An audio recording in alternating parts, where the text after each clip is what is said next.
So a question I get asked a lot about is RPE training, and I think there's a lot of misconceptions with it. In particular, I get a lot of questions if I program with RPE or if I program with percentages, or even someone who may be not as likened to RPE training. They ask me, hey, if I hired you as a coach, can we just do percentage-based training? And all these are misconceptions.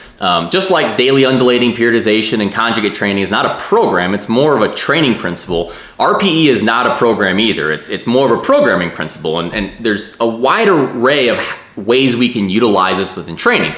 Some more common than the others, and some that I think that people are not realized how creative you can really be when it comes to utilizing RPE to be creative within training to problem solve. So what I really want to do is kind of break down 10 different ways that I see that I have used RPE training within my athletes' training protocols in a wide variety of ways, and kind of give you some ideas of kind of how you can apply that yourself and the reasons why behind each. So the typical way you probably see most people program RPE is something like you see with Joey here that I'm using on an accessory movement, is 4 sets of 8 at an 8 RPE. You can very well see that on a competition movement. You might see 3 sets of 5 at a 7 RPE on squats. I personally typically don't program that way. I like to give a bit more of direction to the athlete of what they should be doing versus just putting a strict, here's an RPE, here's sets and reps. But for sure I utilize this when it comes to accessory movements.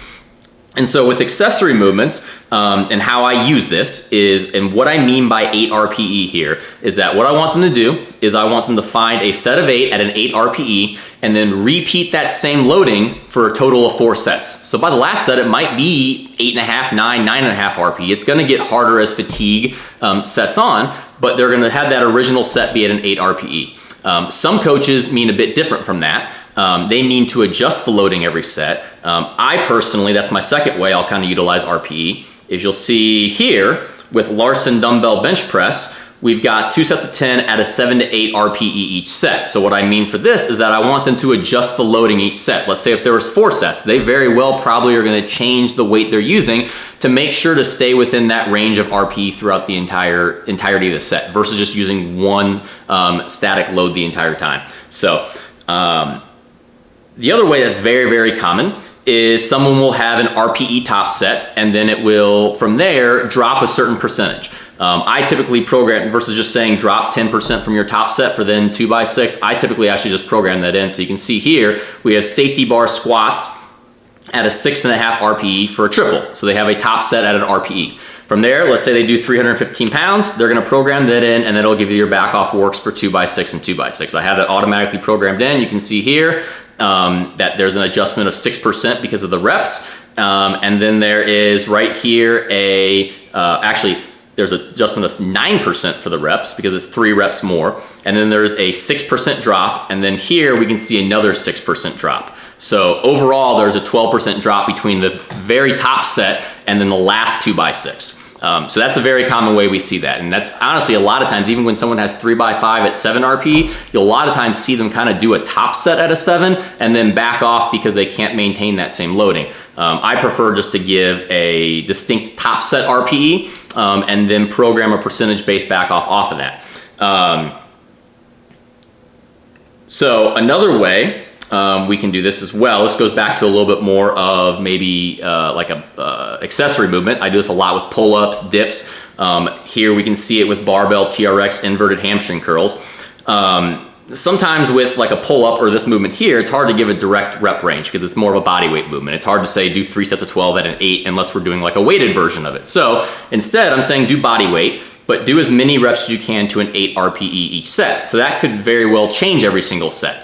It could be 12 reps the first set to an 8 RPE. It could be 10 the second set. It could be 9 the third set. It's just a direction of this is how many reps I want you to do in a particular set with a static loading throughout all 3 sets, in this case body weight. So those 4 examples are probably the ones that you've most likely seen. Those are very commonly used within templates between many different coaches. Now I want to get into probably some ways I program RPE that's a bit different than others to allow a bit more creativity, which comes back to allowing for controlling fatigue management, recovery, and the training stimulus. So we can see here that we have high bar pause squats with a top set of 3 at a 7 RPE with this person, I actually give a general range of loading as they ask for that, and it helps to kind of guide them to get an idea of what they should do.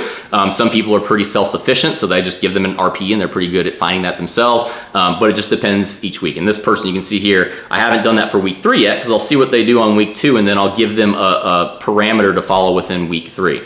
But the biggest thing you see here is you'll already notice there's a set of 4 here that once I program this in, let's say 470 pounds, it's then going to give me the next set of 4. So we have a 4% back off from that top set, but then this final set is actually programmed based off a percentage. That's basically for me to allow to control the variable.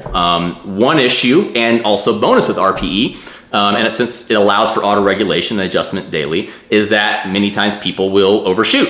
And there are some times that I actually want my athletes to do that because I want to kind of test them and I want them to be aggressive to see what they can do.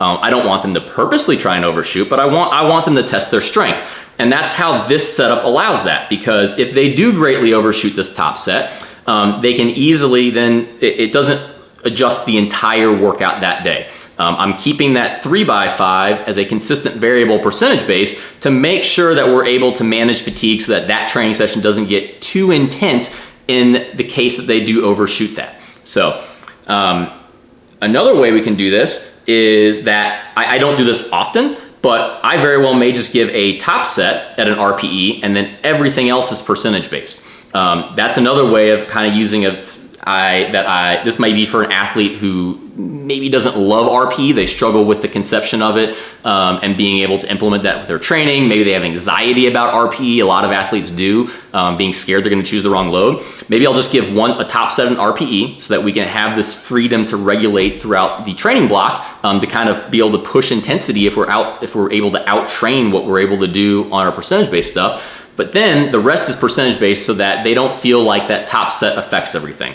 It's just one top set to kind of test their strength, and then everything else is percentage based to then kind of control the rest of the training program. So a way we can even utilize percentage based and RPE training in the exact same program without ever giving an RPE to actually like find that top set is an example here. This is a bit more complicated that you'll kind of see here kind of how this works, but it uses a lot of Excel formulas and if-then formulas. But here, this person has a top set of 572 on squat. After they do that single, they're instructed to then come over here to the RPE last set column and then rate that RPE. So let's say they rated a 7. I click off of it and then voila, you'll actually see that the rest of the training then auto-regulates based off of how they rated that single. So I chose the single for them, but then they rated it to then auto-regulate everything. And how that kind of worked is that 7 right there then translated to this spot here, which then gave them, and then based on if-then formulas and percentages, then gave a calculated max, which was 641. So 572 was rated a 7 RPE. That would give a projected max of 641. And then the training there was actually regulated based off of that. If you rated an 8, you can see it adjust to 522. So whatever they rated, it could be a 7.5. Anything they put in there is going to then regulate that training. This could be just this workout. It could be for the entire week. It's just dependent on how I set up the program. I believe for this particular person, this top single regulates not only this Monday workout, but also their tertiary Wednesday workout. It'll adjust as well. So you can see if I come here and rate this a 9, it's then going to change it from 410 to 390. But then their Friday workout was actually top set RPE based, and then everything was regulated based off of the RPE they had. So you can see, even within this one training week, we had 2 different ways we did RPE. We had 2 of the days regulate off of a single that was on his primary squat day. And then on a secondary day, we had a RPE top set that then had set in percentage based draft, or set back off percentage to then regulate based off of what that RPE top set was. And that kind of leads into not only how can we utilize RPE, so I've shown multiple ways of kind of how we can program RPE, whether it's a full RPE based day, RPE top sets with a back off, RPE top sets with a back off and then percentage based back offs, or even just how we're just rating the effort of a single here that then regulates the rest of training. Within that, we can then determine how much of our training is regulated based off of that. So I have some people that everything is RPE based. You'll see here, This program's not going to show it because he's already done this, but you can see how every single day has an insert weight for RPE. I actually think I have a better example here. Yep, here's a fresh program. This person trains in their gym, in their home gym. They typically have a big fluctuation in workout motivation because half the time their child is there in their gym with them and they're having to watch them and they can't take their workout serious. Another half of the time they're working out at 4 a.m. when their wife and child is sleeping, so they can't make very much noise. Or sometimes it's on a weekend and there's no issues and they can train full capacity. So for this person, we pretty much always do fully RPE based training because training motivation and strength can fluctuate so much on a daily basis. So you can see here, their entire program is RPE based to allow for them to be able to select loading based on the day to regulate to what they need. I would say for me, that would be more of a rarity. I think that this situation calls for that. I have a couple of people that maybe are a bit more injury prone and have a lot of life variables. Like I have one person who's a full-time chiropractic student, has to travel an hour to work or hour to school every single day and then travel back to then train late at night, then to get very little sleep to then wake up again. So I do a lot of RPE based training with them for the reason that, again, their strength fluctuates a lot on a daily basis. So I want to make sure that they can account for that within their training to make sure that they are able to hit the right loads on a daily basis. Probably what's more common is that we have select days that are RPE and select days that are percentage based. So we can look here.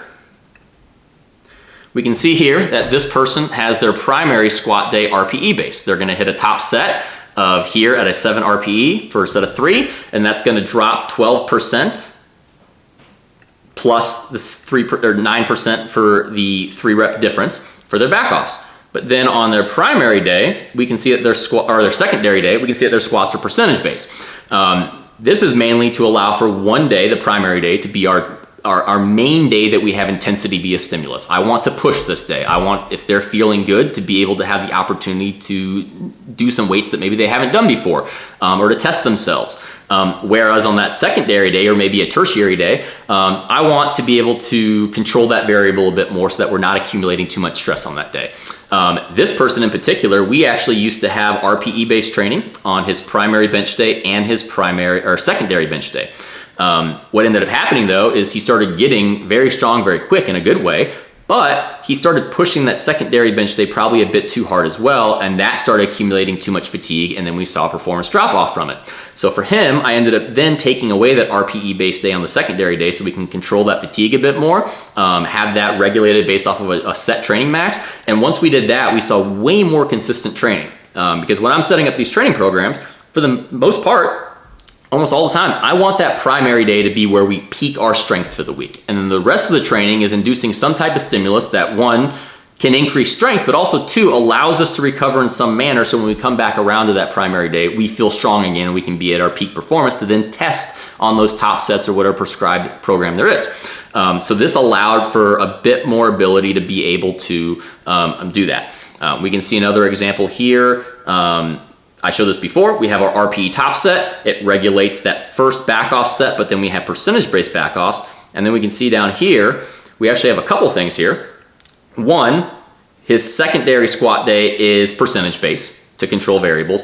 But two, I actually gave him a range of sets to do based on how he's feeling. So if he's feeling a bit beat down, he does 3 sets. If he's feeling a bit better, he does the prescribed 4 sets. The optimal programs to do 4 sets, and that's typically what we program. But we've seen for this person on a weekly basis that he tends to fluctuate on his fatigue based off of his work schedule. So this allows that day, even though it's percentage based, to then also adjust volume, which leads to probably my last way I kind of utilize RPE is going with fatigue drops.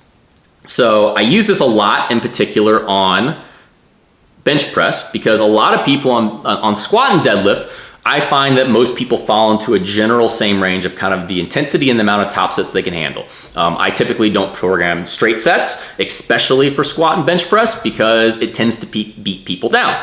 For bench press though, I see a big range. I see some people, we do 1 top set, that's all they can handle and we need to back off. And I see some people that we can do straight sets and they do phenomenal with that. Straight sets at a fairly high intensity. A way to be able to just kind of take that out of my hands as a coach of trying to guess which is the right way to program and then put it more on each training day in particular is through these RPE stops. So you can see here, this person has a top single. They perform that, and then they have 6 total sets of 4. At first, they have 275 for the loading. They're gonna do as many sets as they can with a maximum of 6 sets until they hit an 8 RPE. If they hit an 8 RPE, what they're gonna do is, let's say that's the 4th set, they're gonna plug in 4, and that then tells them to do 2 sets of 4 at 250. And you can see this person on week 1 was able to get 4 sets, on week 2 was able to get 6 sets. And that was allow them to not only regulate, it didn't regulate the volume necessarily, it did a little bit because of the change in loading, but it allowed them to regulate the intensity based off of RPE to be able to choose how many sets they could do until its training stimulus is what I wanted it to be. I wanted those sets to eventually push relative intensity to a 7.5 RPE. They actually never reached that there, but that's great. But each week we can kind of use that to regulate to make sure that, okay, I'm guessing with a percentage, but with your weekly fluctuations in strength, this is to allow us to make sure that we're actually hitting the RPE that was intended, and we do as many sets as we can until we get there. And then once we get there, we can then back off for the remainder of the sets. So that's another way to utilize RPE. That's not even adjusting the loading per se, it's just adjusting how many sets we do at a particular weight versus the back offs. So like I said, there's a lot of ways you can utilize RPE. All 10 of these ways I went through can be utilized within any program. I might have one program that utilizes 7 to 8 of these. As you saw on the one particular person, we had a RPE rating system here to regulate, and then we had RPE top sets here. This same person also, it can't see this here because it's already filled in, this person also utilizes RPE fatigue stops on their bench press. So there's so many ways we can use this within weekly changes on a secondary to primary day, just weekly differences with each lift. Maybe squat is programmed differently when it comes to RPE than bench press. But there's just a lot of ways we can be creative here. And I hope I kind of gave you some ideas of kind of how you can get outside the normal just 3x8 at 8 RPE and be able to expand upon how it can be utilized best suit your personal needs.